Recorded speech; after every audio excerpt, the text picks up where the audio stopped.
and you can see and hear us. If you Yay! can see and hear us. If not, we're just going to sit here and record the file and then release that later. Mm-hmm. Which has not wrecked. Yeah. Ow. Funny because if I go to latest videos, it says you're on. But, Yeah. which is There we go. Seema! Oh, awesome. Thank you, Seema. Somebody rescued her from Hoth, I see. It's always good. Don't want to leave Seema in the frozen planet. which so That'd be bad. I We know. like Seema. We don't want to see Mystical. Yeah. Seema Sage. That's her Sage character, so now she's got to create a Seema sickle. Yes. Seema, please do this. Like if you play, like maybe even like an Ice Mage in WoW. Seema sickle. Exactly. Seema sickle.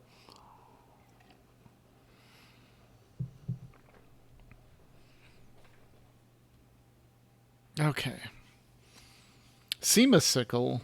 You should in fact pop into ESO again. You are correct. We could have her make a Death Knight, and then she could be Seema sickle with the huge, Yeah. the sickle. I like this. or a Reaper in 6.0 and Yeah. Yeah. Oh, yeah. Dude, that looks A so scythe. good. I know.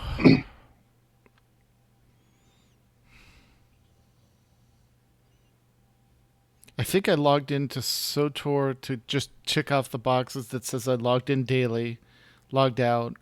I logged into WoW to do the guild population, and I logged into Final Fantasy to check my retainers, and then back to Mass Effect.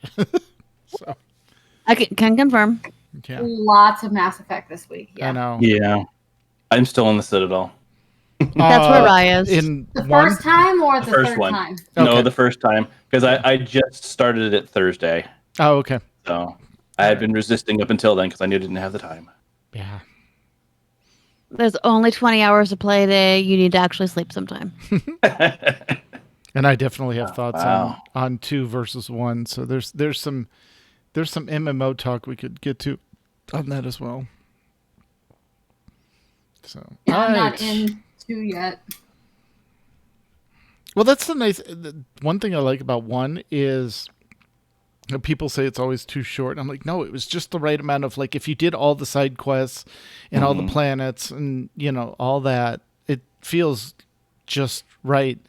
2 right now is like, go recruit 11 billion people and then you can start the story. Yeah, Okay. yeah, but I seem to remember that being pretty quick. Oh, it At is. It's just it's like go find the person, then go do their loyalty mission, and then okay, on to the next set. But it's like Yeah. they do it in groups of 3, Mm-hmm. and yeah. All right. I'm leading this monkey show. You are my love. All right. Okay, then I have that up. Let me check. Where's Twitch? Wish I could move those of you guys around. What's that?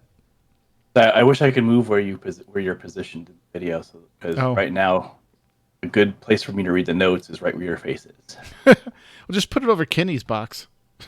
But the problem is that I'm looking over there, and then Yeah. Got it. So, All right, we are going in 5, 4, 3, 2. On this episode of the AIE Podcast. we have a guild bank update. Are you prepared? No. Troops, you can stop looking for Seema San Diego. She has been located. The Living World Season 2 is free, but not for very much longer. And we have... Oh, sorry. Really? And we have Kenny here to talk about AIE and ESO. All that and more coming up right now.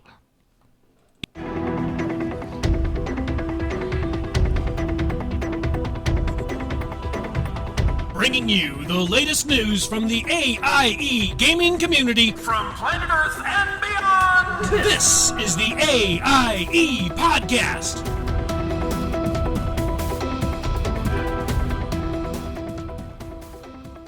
Welcome to episode 368 of the podcast celebrating you, the Alia Iacta Est gaming community. The Die Has Been podcast. I am Tetsemi, and to my, well, actually, he's to my right and a couple states over, is Mewcow. Greetings, N7 Marines. And to my left and upstairs is McCullough. Oh my gosh, guys. Someone do something about all this food in the guild kitchen. It's getting out of control. It is. We've got leftovers for days.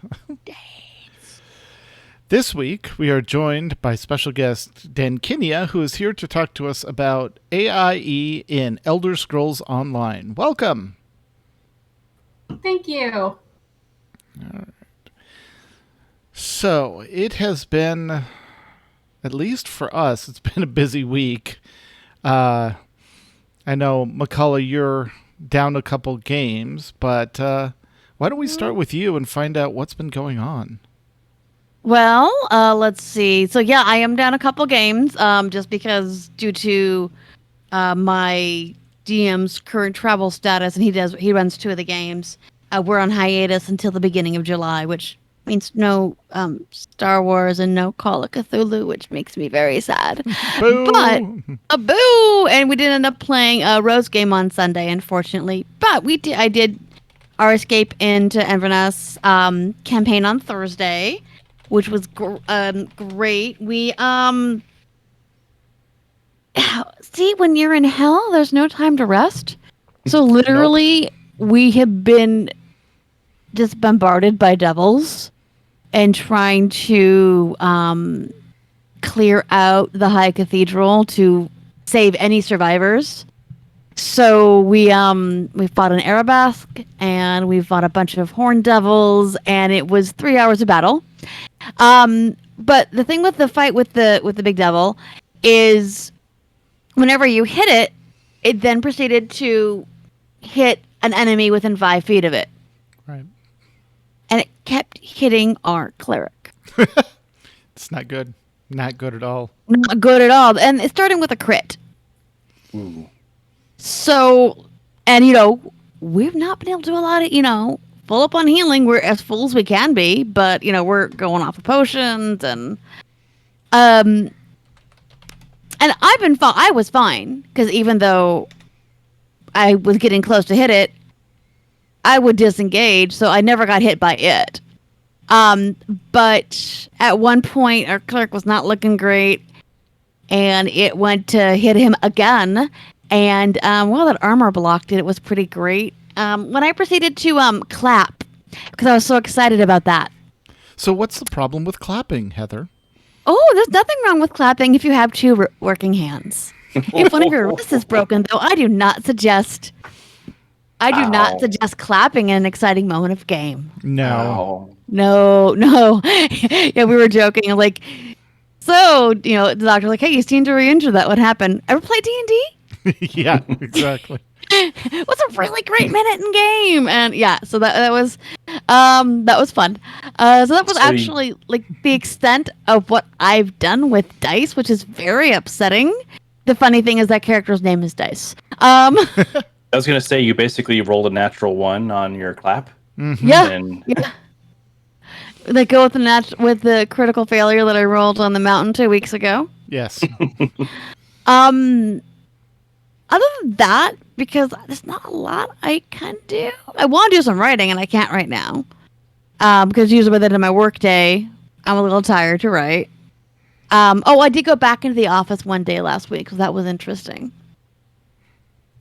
I have not been back in the office for 14 months. I did get more. Get more done in the office than I did at home. I think because I wasn't distracted by the refrigerator, or the cat, or the tet, or whatever. But you did have to play Where Did My Locker Go?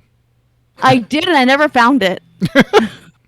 But They moved the lockers. I don't know. I went to where I thought our lockers were. I found Eve's locker in my place. that's better than mine. I don't have an office to go to anymore. So Oh, no. Yeah. where's my office? Other than that, I've been chain pulling Rebels. That has been my recovery show. And cycling. And cycling on our we got an exercise bike, so I will do my half hour a day and watch Rebels. God, that show's good. It's honestly, the more I revisit it, the more that I fall in love with the idea of Star Wars told in a long form format. Yes. And Sabine's arc in season 3 made me cry again. I don't know how many times Sabine Wren's arc is going to make me cry. Yeah. I'm pretty sure I could watch those episodes again and it'll still make me cry. Yeah. And we gotta do some celebrating this weekend. It was a good friend's birthday. So I made carrot cake and pina colada cupcakes for that last night. And Tet was a huge help getting stuff in and out of the oven. The Hordling was a huge help with my helping me with frost the cakes and the cupcakes, and only ate some of the ice cream or icing. Yeah. Yeah. And then today, one of my dearest, oldest friends was in town along with his wife and their amazing child. So we had a small brunch. So we did 2 kinds of quiches and a French toast bake, and I did buy cinnamon rolls instead of make them myself. That was very upsetting. Several kinds of breakfast meats, fruits, all that. Again, It was Tet a and Hobbit Hordling. spread. Yep. And Tet and Hordling were a huge help. But I really kind of hurt now. I may Yeah. have overdone it. Just little. May have overdone it. So So we're going to that's queue up the Bad Batch, and then she'll get back into Rebels. Yep, exactly. My evening involves eating some of those leftovers and sitting on the couch and watching all Star Wars things. Yep. And then maybe getting enough energy to actually sit down and write my former TIE Fighters history sometime this week. Nice. Yeah, that's what I've been up to. All right. Well, we're going to go down and to the right. Kenny, what have you been up to this week? A lot of Mass Effect. While I had played through it years ago, I decided to play through again when the Legendary Edition came out, which is a challenge considering all the games, but not all the time. Right. Yes. So I've managed, 30 minutes here, an hour there. I still haven't been to Noveria, Okay. but I do have. I did go to Ferris. I do have Liara, so I have all the companions. I spent most of yesterday cleaning up a lot of the side quests before I go to Noveria. Yep. Kind of have to. Yeah, and since I'm going to take this character through all 3 games, I'm doing full-on Paragon. Okay. Because I want the good ending. Because I don't. Yeah, we'll just leave it with that. We'll leave it at that for people that actually, because there are people out there that haven't played all the way through on the same character, and got that chance to make those decisions. But yeah, I did full Paragon on my first one, and then I'm going to do full Renegade on the next playthrough when I go back. But I'm in 2 right now, so. Yeah, so it's been a lot of fun, but it's been sort of slow going with everything else. Friday night, of course, I did mandatory fun in ESO, which was fun as usual. Saturday is always focused on WoW and New Braid. Like I said, so many games, so little time, and of course working. But beyond that, yeah, not much. Cool. What about you, Mew? Oh, I too have finally gotten back into Mass Effect. I resisted this long because, as Kenny said, like there's just not enough time in the day, and so now I'm trying to squeak out like half an hour here, an hour there. Yep. Just try to push it forward, and you forget just how long you're stuck in the Citadel in the very beginning. It's like, nope, got to run over here, and then over here, and over there, and over there, and here, and then teleport here, and teleport here, and but you need to go over here, and you need to go poke this thing, and then you need to go and read all these things, and then don't actually finish it because that would be bad, and it's just, it's there's lots of doing, and I'm currently trying to figure out like if I want to do the full Paragon this time, because my old one was full Paragon. Right. But So far, I'm almost full Paragon. Apparently, one of my decisions. Yeah, there's a little renegade. Yeah, there was a point that I might have said something a bit too crassly, and they decided to give me a renegade point for that. Oh, so. no. Yep. There might have also been a punching thing early on that gave me a little bit of renegade. But then you fix it with the Paragon, so it worked. Right. Yeah. Okay. You gotta balance it sometimes. Yeah. So yeah, it's I have to figure all that out again. But yeah, no, it's the sounds and the music in that game are very oddly soothing. It just kind of brings you back to how things were way back in 2007. Yeah. But the graphic improvement and the flow is really definitely worth, because I fired up the original that I have in Steam, and it night and day difference. You're like, this feels like a modern game, but made in that era. Yeah. So they did a really good job with bringing it forward. Well, the combat doesn't feel as clunky as I seem to remember one being, because I remember it was very clunky. Like I couldn't go back to one before because it was just so clunky. Like you had to wade through the combat to get to all the story points, and it was just so annoying. And it's like I just couldn't go back to ME again. And I end up, if I wanted to replay them, I had to basically just do the shortcut thing where you pick what you did in ME1 so you can start with 2. Right. Because 2 is when things really start to pick up. Well, I'm glad they were able to unify that whole experience and make it a lot more enjoyable that way. Yeah. But yeah, no, it's just it was kind of nice and not really cathartic, just kind of relaxing, being able to just kind of poke around there and listen to all the noises, all the UI noises even. It's like, oh yeah, I remember all these little noises when you're poking at stuff. So yeah, that's been fun. There was one where the music, for some reason, the way the music was playing sounded like more enemies were there, but no one was reacting to it. And I'm like, are we safe? Are we not safe? And then you go look and say, can I save? Because if you're in combat, it won't let you save. And you're like, okay, there's no combat. So, all right.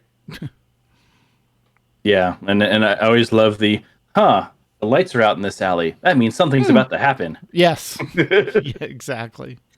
You love those little tells and whatnot. But yeah, no, it's been a nice little experience. And other than that, just lots more Final Fantasy 14. We'll talk a bit more in the news about what's going on there. But just trying to go back and do a lot of the content I might have skipped over, or because it was optional, or just didn't have the time to.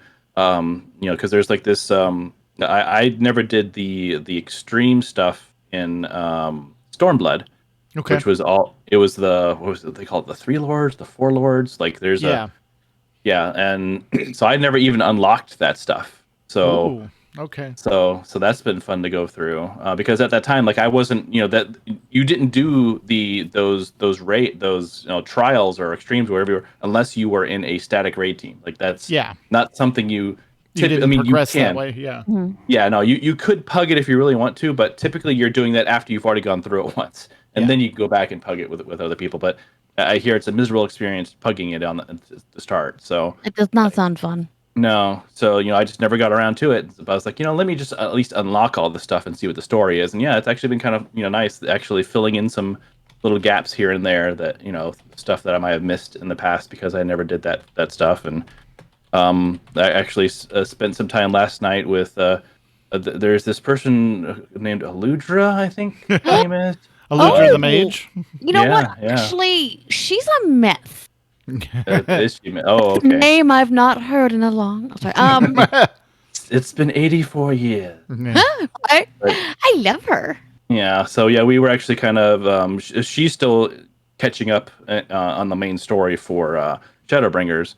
We did the Heroes Gauntlet last night. Oh, nice. Because I did happen to have a character that was actually just matched up and needed that dungeon too, and so it worked out great.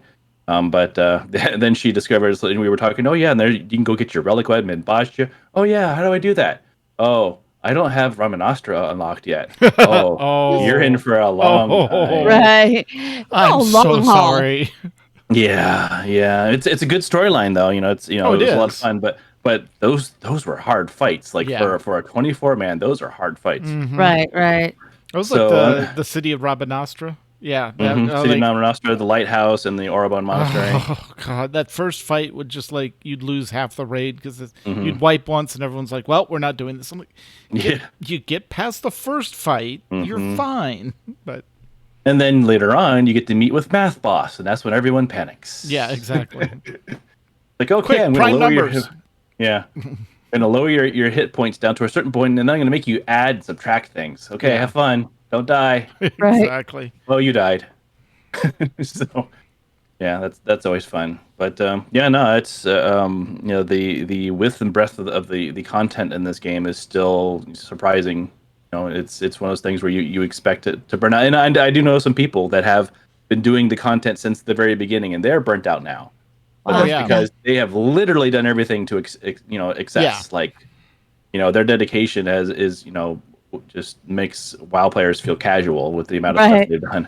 Yeah. Like right now, the big thing everyone's doing right now is they found out that if you gather all the triple triad cards, you get a mount for it. Oh, really? So Nice. yeah. So now everyone's running around trying to get all those cards. That's a Of whole nother. course. Yeah, it's a whole nother bit of content that it's, and you have to go to like out in the boonies and find this person that will play you in triple triad, and they have a chance of dropping a card, and some of those cards have a 1% drop chance, so you're gonna have to win a lot of games. Yeah. Right. Yep. Yeah.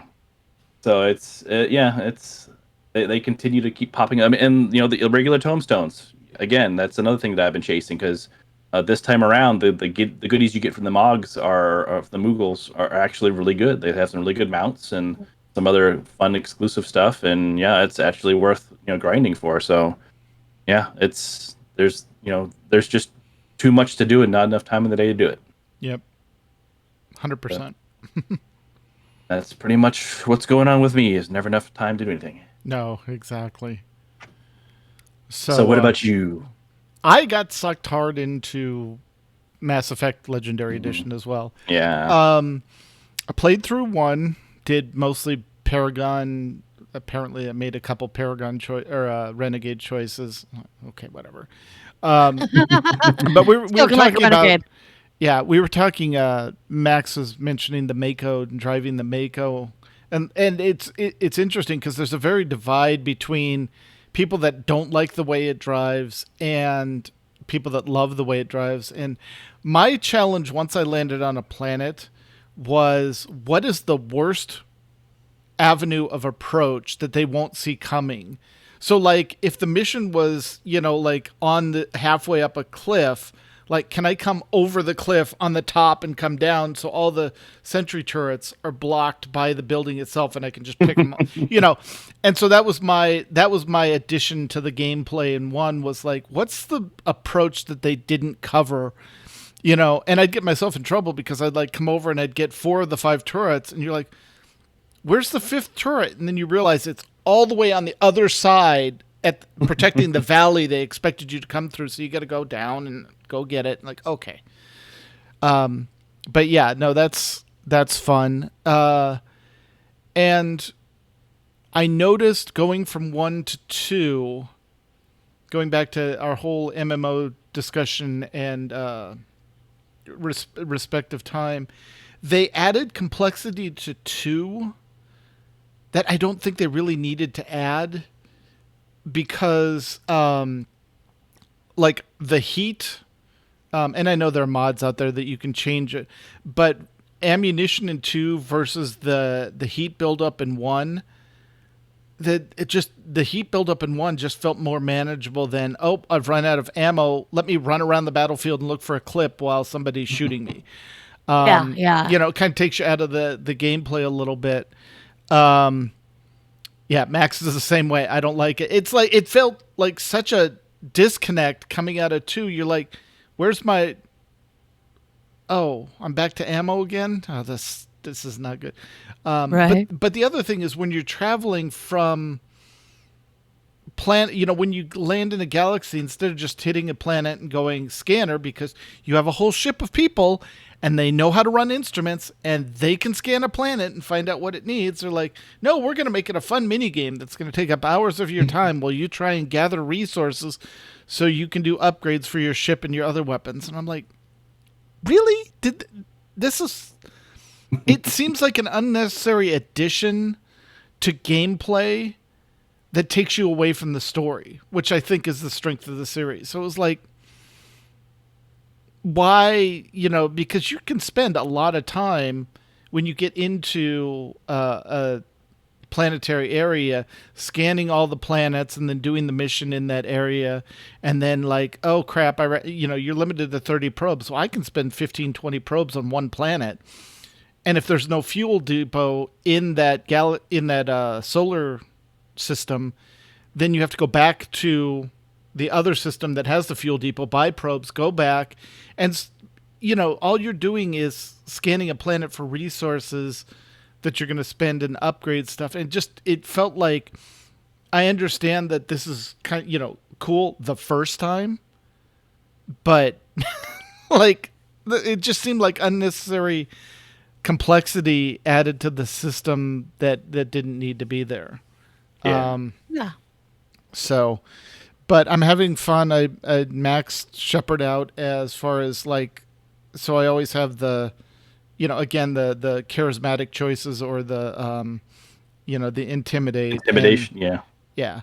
And I think I've gotten about 70-75% of the companions and done their loyalty missions. I know I'm missing 3. I have missions to go get 2 of them, and then there's a third one. I don't think I had the mission for it yet.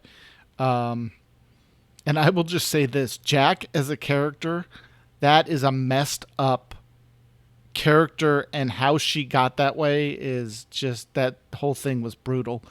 That was rough, but it was nice to see some closure when you did her loyalty mission, at least a little bit.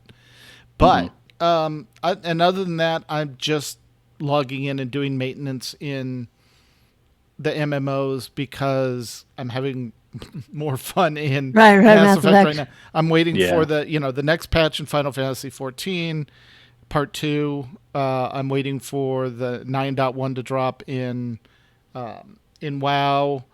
SOTOR, I'm keeping up with Galactic Seasons a little bit. I'm kind of on Seema's path of I'm just doing what I want to do.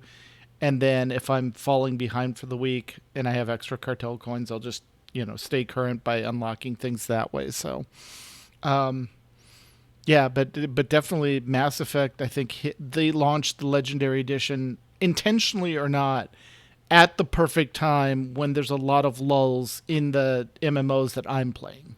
Yeah. So it hit really well. But that is enough about us. We will be digging into another MMO, ESO, which I have not picked up yet, and I'm resisting the urge, Kenny. Don't tempt me. But first, let's cover, where is it? This week's news. AIE News.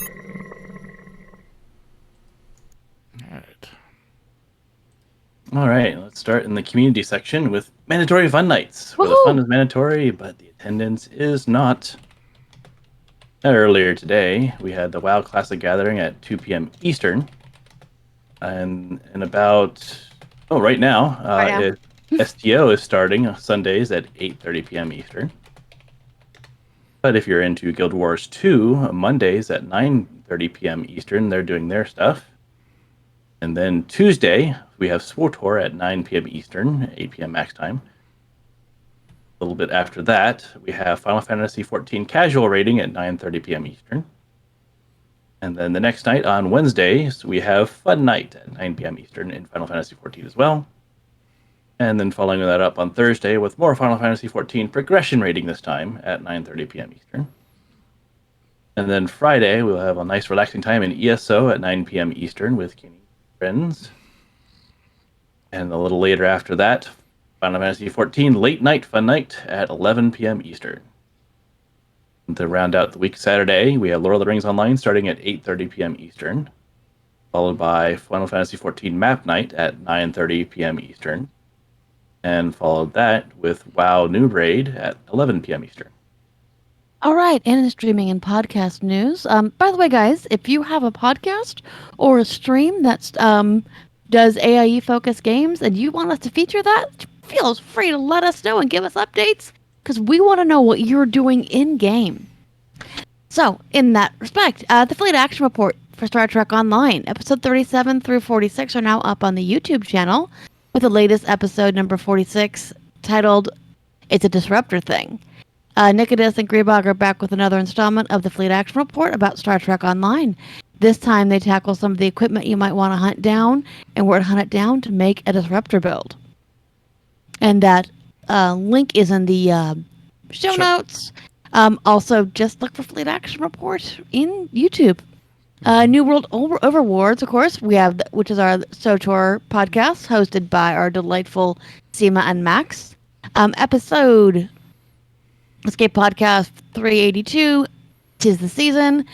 They had plenty of time to come to grips with the Galactic season, so they had to break. So they broke it down in detail. And in Escape Podcast 383, Spoilers of the Enclave, they have plenty of time to play the latest story content as they go ahead and spoil the Enclave. In Working Class Nerds, episode 106.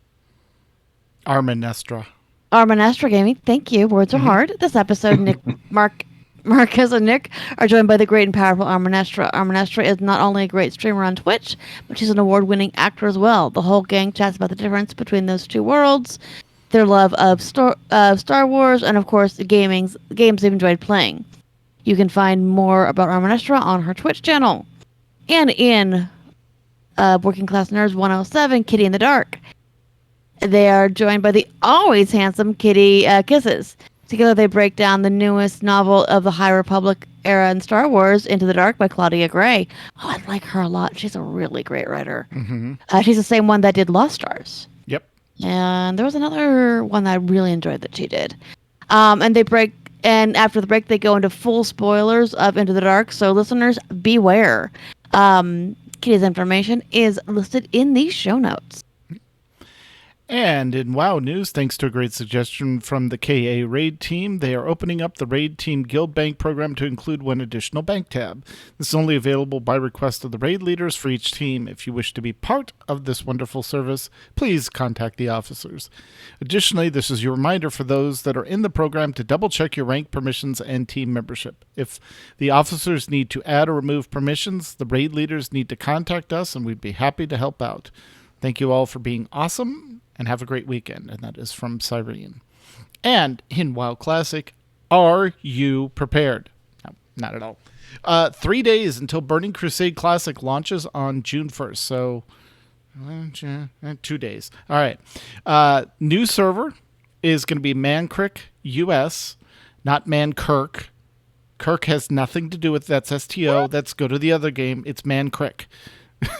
Even Wowhead got it wrong and spelled it Mancrick. Oh, funny.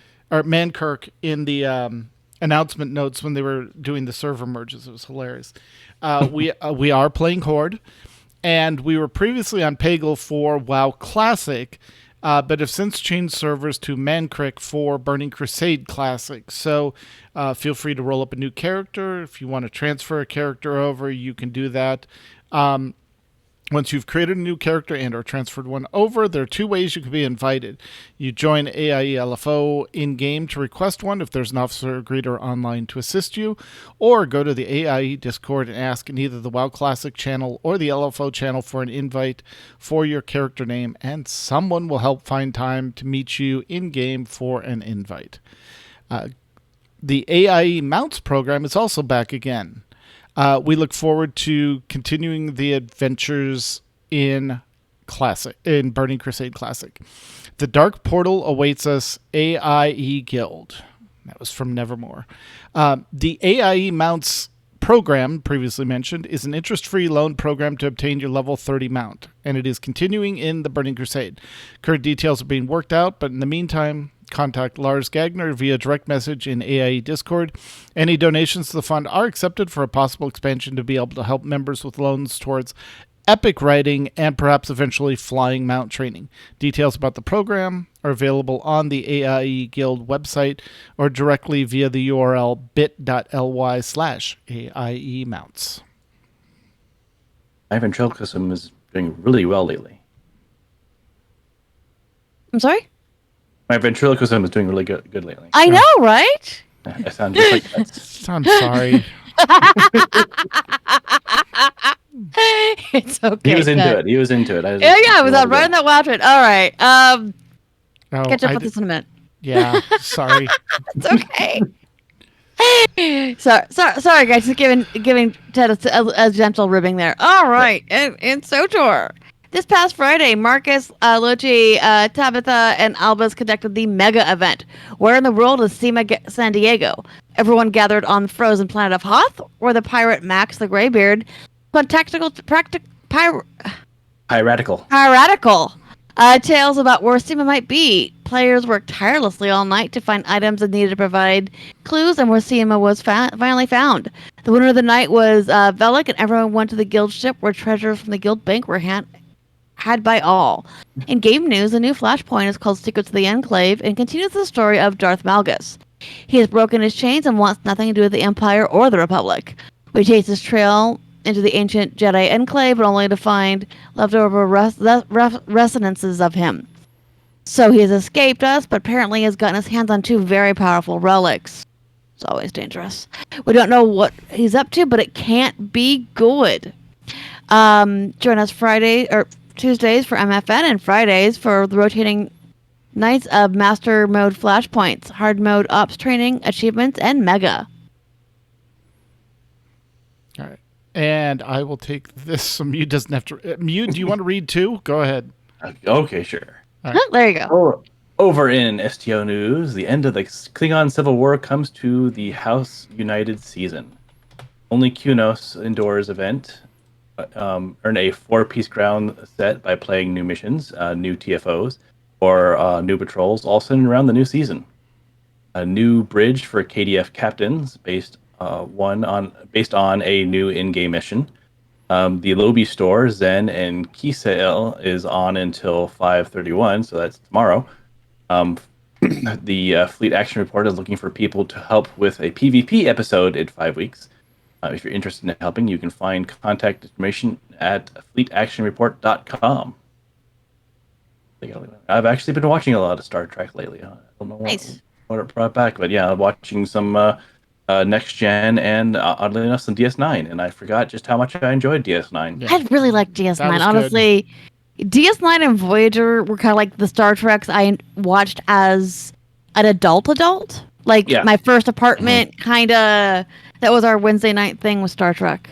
Yeah. No, I watched Next Gen with my dad, and I think DS9 was the first one I watched. Just as I guess an adult. I don't know. I forget how old I was at the time. But yeah, I had fond memories, especially that the opening song was just like, oh yeah, this is a very soothing song. So yeah, interesting. But outside of the Star Treks, we go over to Final Fantasy XIV. I haven't talked enough about that. The guild activities, of course, continue as we said in the mandatory fun times. I believe part 2 is already out. That was Tuesday. So 5.55 is now out. Teams are because of which are running in Bosja to finish their artifact weapons. They're looking for treasure, of course, in all the right and wrong places on map nights, and they're still trying to figure out which of those pixels is the safe pixel to stand during Extreme, because there's always just that one safe spot. But Extreme raids in Eden are always really interesting. It's a fascinating dance that if you don't get right, then you've killed everyone. You blow up. Yeah.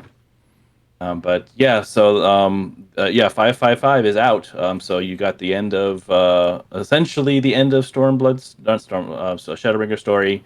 You got the end of Bosja, Save the Queen. You can get your artifact. I'm still on the first step of that. It is so much. Yeah, I'm at like 7 of 10 or 8 of 10 things to collect. Or is that the second part? That might be the second part, because the first part you have to get 3 of 20 of each thing.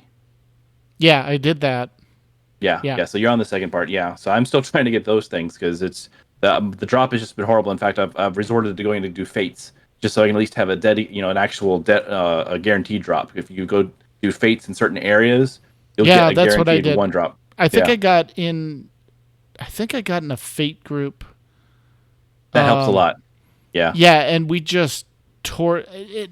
I don't even think I actually joined the group. I just noticed that, like, you'd see a fate pop up, and then you'd go there and you'd see the same people, there every time. So we just started chasing fates around the map in whatever area we needed to collect the 20 items. Yeah, that's how I did that and like once I did it for one weapon, I'm like, I am not doing this for all my classes. Yeah, no, I'm still trying to get it for the first one, and unfortunately, when I'm doing those fate runs, I'm usually the only one in the zone, so I'm soloing those fates. Yeah, it's real frustrating when you've been, you're about to kill that mobster, and then timer runs out. You're like, yep. Oh my gosh. So yeah, I've been wailing at you for 10 minutes now because no one else is in the zone, and yeah. Oh, that is frustrating. It is. So I've found that maybe don't fight the bosses. Maybe fight the ones where you have to do individual things, and that one's a little easier to do. But yeah, no, I'm a little closer. I just have to get, I think, the middle one, the yellow memories. I need to fill that out, and then I'll finally have the first part done. But, which job are you doing it on? I was doing it on Scholar, but I've switched it over to Bard, which I found you can do. You can actually just drop it over. Yeah, because I've actually switched over to rating on Bard now. Oh, really? Yeah. Just to provide the additional buffs and stuff, or it's more we kind of reconfigured the team a little bit. We have the whole time we were kind of purposely, I want to say, sandbagging ourselves. We had one of the server's top scholars was actually on Machinist, and I was being the scholar. So we finally said, okay. Because they wanted to try, okay. I was chosen to be scholar before they had joined the group even. And then when they joined, they're like, you know what? I want to try a machinist. Gotcha. So I want to do that. So it's been fine. It's just up until this last boss, the actual hardest boss in the tier, they were like, we need every little thing we can get. So we've switched it up so that now, we have that person doing healing. And I've been a bard off and on for ages now, and it's just it's a comfortable class for me, and I can almost muscle memory do that class at this point. Yeah. So the only downside, of course, is that bards don't do as much DPS as everyone else because they buff the team. They don't do as much personal DPS. Yeah. So it's nice, and we're getting we finally finished with what they call the gate boss for the last fight, because the last fight is a two-parter. You do the gate boss, and then you unlock the actual final boss. Right. And you have to take that one down. So we've finally gotten there, but getting there is a pain because every time you start for the day, like that session, the 90-minute session or whatever, you have to down the gate boss first. Yes. Yep. And then the rest of the time you have left is then to progress on the final boss. So that's the trick with that one. That's why that one takes so long to finish out. Because imagine if in WoW you had to take down the Stoneborn generals to then get to Denathrius. Right. Every time. Yeah. You couldn't. And Denathrius's rage timer was based on how fast you took down the Stone Generals. Yeah, so if you take down the Stone Generals and you don't take Denathrius, you come back for your second raid night. Well, you would have to do the Storm Generals again. Right. You couldn't save your lockout. Yeah. And then you'd have to do them to then have time left for Sire Denathrius. So yeah, it's a lot more of a challenge. Like it's like I said, it's closer to that mythic level if you're thinking WoW stuff. So and of course then there's the level above that, which is the ultimates, which I watch those ultimates, and those are just you talked about the pixel thing we were talking about. Yeah. There are literal pixels you're supposed to stand at certain points, and if you don't, you're dead. Yep. Like if you don't know what you're doing in that fight, literally 6 seconds into the fight, you're dead. Yeah. There are 4 circles that are going to overlap, and you can stay there for 2.3 seconds, and then you need to move 3 steps to the left, not 4, not 2, 3 steps to the left. Yes. Yeah. That's the and people still do it though, and it's just amazing to watch the dance as they're all doing what they're supposed to do. But yeah. There's plenty to do there. But that's enough from me. We can go on to the next. All right, and Guild Wars 2 news. The first 2 episodes of Living Worlds Season 2 are free for a few days longer. Log in, get them. If you play through them and do the new bonus meta achievement, you'll get fancy rewards. The fancy should be in bold. After completing 4 of the new Living World bonus metas, you will get a choice of a studded weapon. After 10, you'll get the thing you can turn in for End of Dragons, which is the next X-Pack. A legendary war weapon, Persecutor. After 16, you'll get the massive 32-slot inventory bag, and when you finish all 24, the final reward is a legendary amulet and a title. So far, the first 2 episodes, you just have to play through both of them. No special challenges needed. Then do the following dry top, gather 150 things, 50 each of wood or plants, do 10 events, open 10 hidden locked chests. Jedi assumes that all 24 will take you to the end of the Icebrood saga, so you'll be able to pick up any episode you miss without having to buy them in the gem store. The next 2 episodes should unlock Tuesday after reset, which means you only have about 2 days to log in and claim episodes 1 and 2 for free. Yep. And in Lord of the Rings Online news, the Buried Treasure event has arrived, available through tomorrow. So if you're listening to us live, it's good through May 31st. Development continues on Update 30, The Blood of Azog, and the new Yor of Azanubliar. Nope, not even close. Azanubazar, yep. Session/instance. The Blood of Azog introduces a new story set after the events of the War of the Three Peaks, introducing new characters and allowing the player to experience the historical moments in Middle-earth's history as Prince Durin and Gabalaka make ready to reclaim Mount Gundabad. Players can begin the story by talking to Glowin inside the Anak Kurafo. Now they're just making it's Tolkien in Elder's Slade, and serves as a prologue for adventures to come in Gundabad. Tolkien. All right. Among the dwarves of the Lonely Mountains, studious scholars have kept detailed accounts of the history of Durin's folks. Within these lengthy volumes, there is the tale of the 6th War of the Dwarves and Orcs, which ended with the Battle of Azunbazar.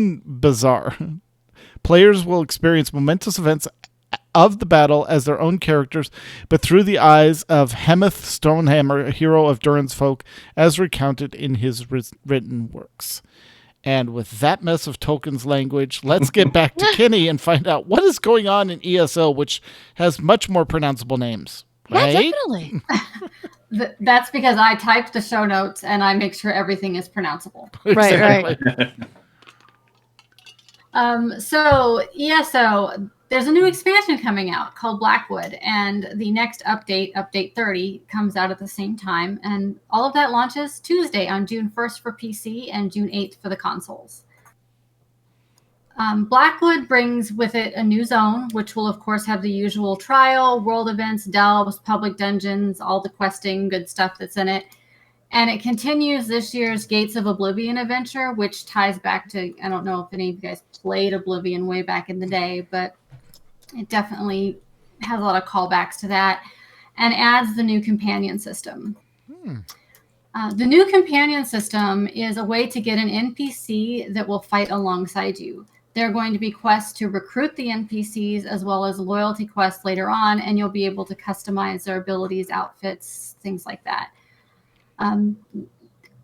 I've read some stuff about it. Not going to go into too much spoilery information here, but from what I understand at the beginning, there will be 2 companions that you can recruit, and they will have a bit of a morality compass. So if you do something that one of them doesn't approve of, they might say, hey, you're on your own, and ignore you for a little while, and then you have to say, okay, I'm sorry, and they come back with you.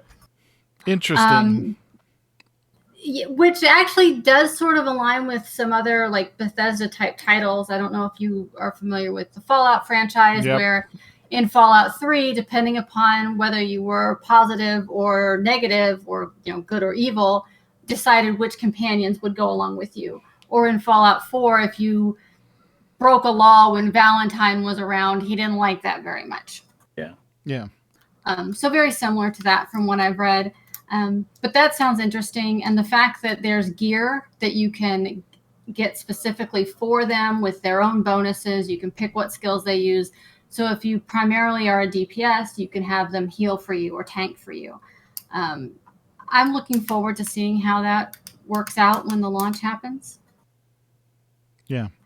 And then with Update 30 as well, they're going to do a new tutorial experience. So previously, every time a new chapter came out, there was a different tutorial that tied into that chapter. which meant players like me that have been playing for a long time had to create a new toon if we wanted to see that content.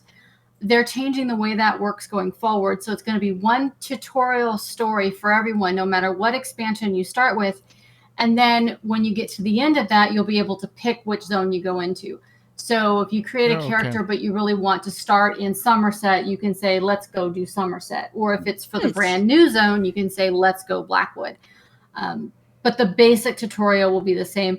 I'm still going to create a new character to go through the tutorial to check it out and see it. Right. Right. Just because, I want to know what it looks like. But this means that next expansion after Blackwood, I won't have to do it again, which will be good. Oh, cool. Okay. Because I'm running out of character slots for characters that I don't play because I only like to play my Sork because I'm a creature of habit. Yeah. Yeah. And then I like my stabby.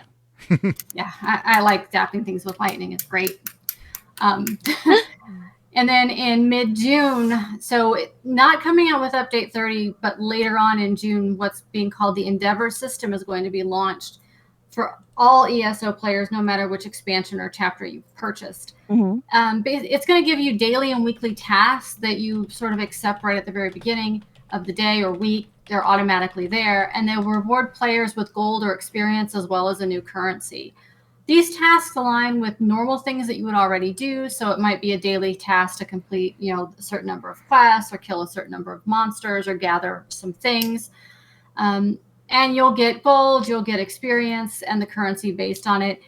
Ideally, it's stuff you would normally be doing anyway when you played, so it's not an extra piece of it. And if the task is something that you don't do, like I don't PvP, if there's a PvP task there, I don't have to do it. And I'm not going to be missing out on a ton of stuff that way. That's good.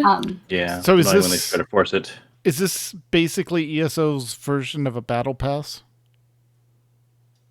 Maybe, but it seems to align a bit more with what they're doing in Fallout 76, where Fallout 76 has daily and weekly challenges that you can complete. This is very similar to that in how it sounds. Okay. However, the new currency that you will earn going through here is going to allow you to purchase items from the crown crates. Right now, if you buy crown crates with real money, it's a lottery as to what you might open up out of that crate. This will allow you to say, I want this item from this specific crate. And as long as it's a currently offered crate, you can do that. So you get rid of the randomness and you get the reward that you want. I'm all for that. They said that the items that you can get will be varied in price based on, price of the new currency, based on probably popularity and how rare they are. But you can save up the new currency endlessly. There's no cap on it. So you can hoard it until you have enough to get what you want. Excellent. That's awesome. It really is. And since the new stuff comes out on June 1st for MFN next week on June 4th, we're going to check out the new area and do a zone clear, or as much of it as we can in the new chapters area. Great. And I'll be live streaming that as well. So wonderful. And we're sorry. I'm going to say, don't mind me. I'm babbling. What, we'll talk about that in a minute. Oh, where she streams? Yes. Exactly. So my brain just locked up. So if you create a brand new character, is there a progression path where you have to go from like this story to this expansion to this expansion, or does it allow you to jump right into the new stuff?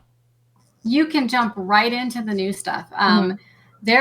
So while there are stories that have a specific thread that you might want to follow, a lot of the new content isn't tied into that.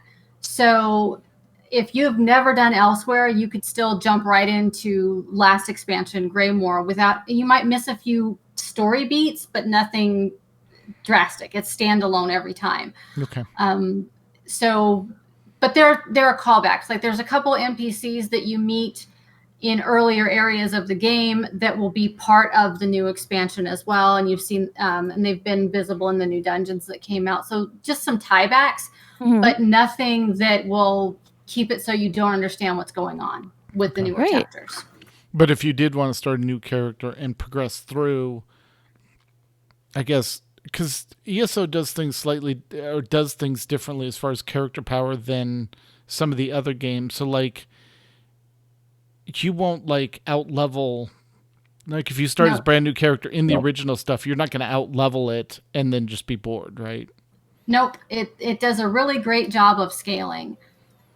Yeah, they kind of cheat, and like basically every character is considered level 50. Period.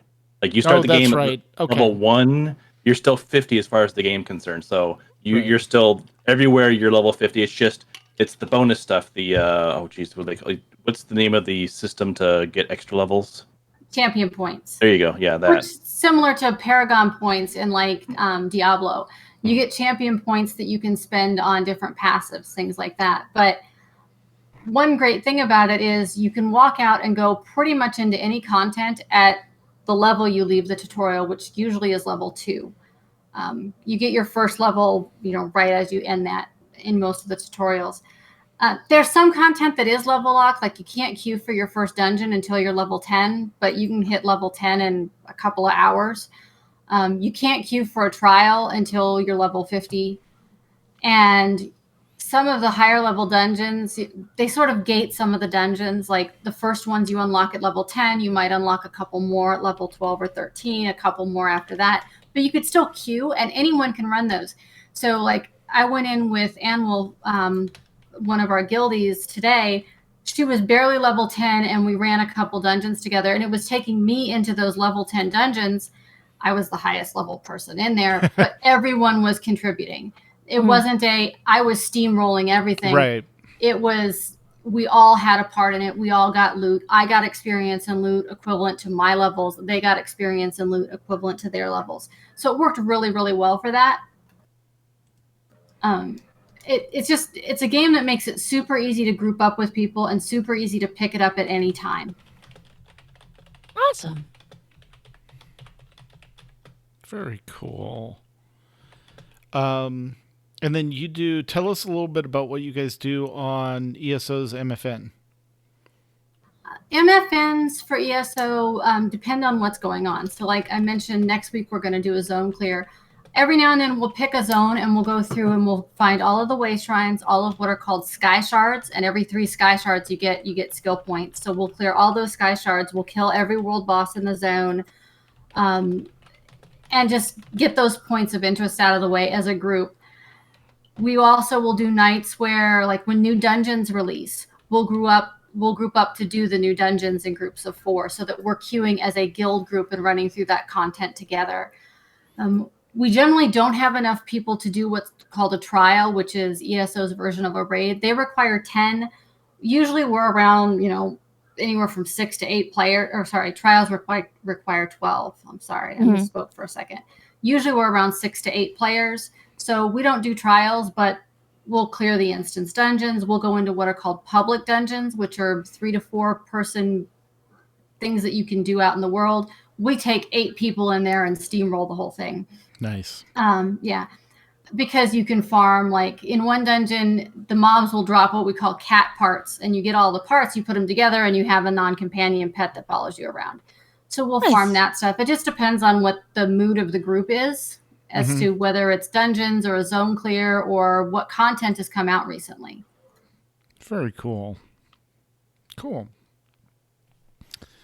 All right. Well, and it's a, nice timing that we had you on with the expansion dropping. So if you are interested in any ESO stuff, feel free to pop into the ESO channel in the AIE Discord and ask questions, bug Kenny. She doesn't mind answering them at all.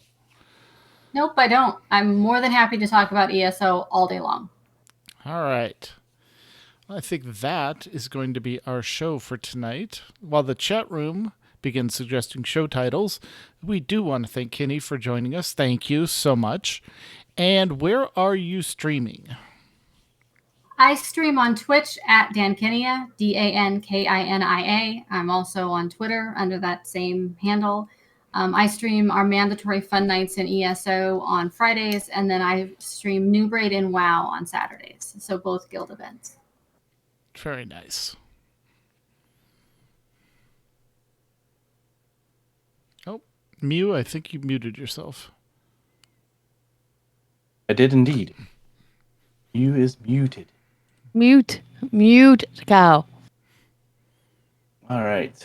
If you have a question or comment about our show, you can email us at podcast@aie-guild.org.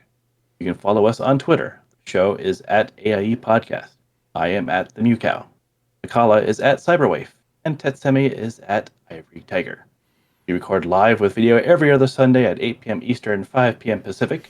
You can join the chat room and play along with us at our website, which is aie-guild.org/podcast-live-stream. And our Discord server for chat is aie-guild.info/discord. For past episodes, you can see them on our past video episodes, I should say. You can see them on our YouTube channel, which is youtube.com/c/the AIE Podcast. Our theme was composed by the amazing Andrew Allen. Follow him at Keys Whistle at Twitter or visit his website, andrewallenmusic.com. All right, and it's now time to play all the great AIE member segments we received this week. Well, actually, we didn't. But if you want to try your hand at making a segment which is 2 minutes or less, we would love to hear it. And next time, we will be talking to AIE in some version, since there are now 3 versions of World of Warcraft. Would you like live? Would you like classic? Would you like Burning Crusade? Come join us and find out who we wrangled to talk about what AIE is doing in all of the World of Warcraft games. So until then, AIE, this is Tetsemi. This is Mew Cow. This is Mikala. And this has been the AIE Podcast. Breathing is hard. Words are hard. Yes. ESO Cliff Notes. There we go. There you go. Yeah, that's how have we not used that by now? Right? I like that one. There's a nice double entendre in there. Mm-hmm. Yeah. Given Kenny. Exactly. I failed to mention the fact that I leave people off clips routinely. I think everyone knows that at this point, Yeah, I think it's repeated every week, so Yeah. we remind them. All right. Well, thank you, chat room, for joining us every week. Thank you so much. See if any more show titles show up. So yeah. Oh, I think the other thing we forgot to mention is there, like most of the games, is there any sort of free trial or anything with ESO? Every now and then they'll do a free weekend Okay. for it. But other than that, if you have the base game, basically it's purchase to play. You don't need a monthly Okay, so subscription. it's Guild Wars you can 2. have one. Yeah. Yeah. So they need you to buy it. So So you buy the Yeah. game, and then what did you say the subscription? Isn't there something like if you subscribe, you get benefits? ESO Plus. Yeah, you get all Exactly. kinds. Best thing about ESO Plus personally is the unlimited crafting bag. If you're a hoarder of mats, they just automatically go into this craft bag and collect them forever and ever and ever. It's great. Totally worth the cost, in my opinion. It also doubles your regular bag for the non-crafting stuff. So Oh, nice. Yep. And how much stuff you can put in the houses that you might own in game. So that's a really good feature. even There if are- you just pop it every now and then, just say, "Hey, I need to clear out my bag of crafting stuff." Grab it for a month, clear it out, continue on. Yeah, ESO Plus is worth the cost of the sub, but you can totally play the game without it. Mm-hmm. Okay, cool.